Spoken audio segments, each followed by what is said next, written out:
अस्सलाम वालेकुम वरहमतुल्लाहि वबरकातुहू। बैंक इस्लामी दीन कनेक्ट प्रोग्राम के माली मामलात के शरिया अहकाम की सीरीज़ के साथ हाजिर खिदमत हैं।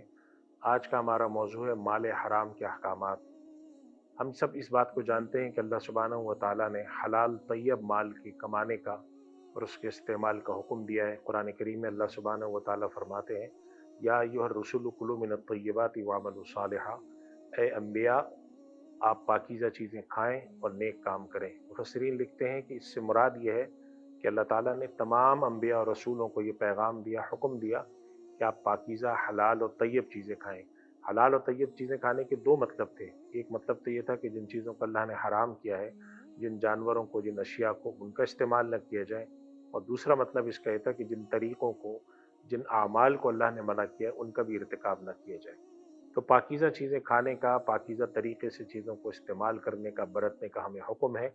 जिस तरीके से हम इस बात का एहतमाम करते हैं कि हमारे पास हलाल गोश्त आए, वो मुर्दार जानवर का ना हो, हराम जानवर का ना हो, इसी तरह हम इस बात के भी पाबंद हैं कि हम कोशिश करें कि जो हम कारोबार करते हैं, जो हम पैसा कमाते हैं, वो हलाल और जायज़ तरीके से हमारे पास आया हो।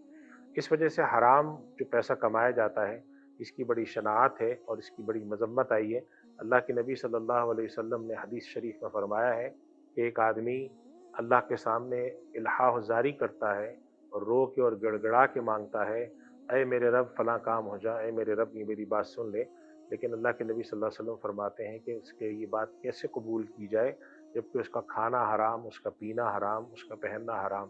इसकी तशरीह में उलमा ने लिखा है कि अगर कोई शख्स अपनी ज़िंदगी के मामूलात में हराम का दखल रखता है, हराम कमाता है, हराम उसकी आमदनी है, हराम उड़ना बिछोना है और उसको फ़िक्र नहीं है, तो फिर उस शख्स की दुआएँ अल्लाह की बारगाह में कबूल नहीं होती।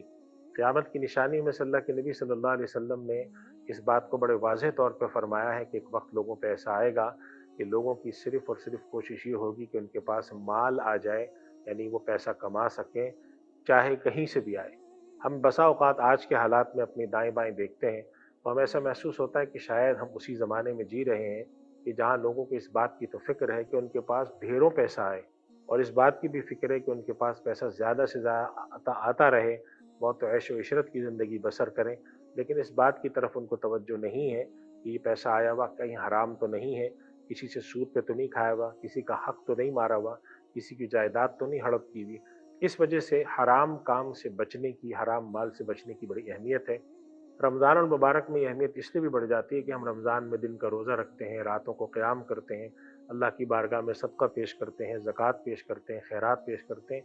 लेकिन अगर हमारे दिल में ये नीयत नहीं है कि हम हराम से तौबा करें, हम में से कुछ लोग हरम शरीफ तक जाते हैं इतिकाफ़ करने के लिए, रमज़ान अल मुबारक में अल्लाह उनको तौफ़ीक़ देता है कि वो आखिरी अशरे में उम्रा करें, इबादत करें।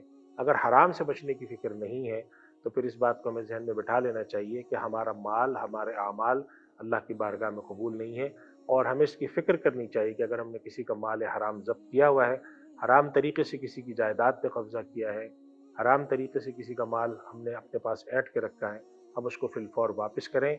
और अगर वो शख्स नहीं मिलता, तो अल्लाह की राह में हम बग़ैर इस नियत के सदका करें कि हमें इस पर सवाब मिले, बल्कि ये नियत होनी चाहिए कि हमारे पर जो एक बोझ है हम उससे जान छुड़ाएँ।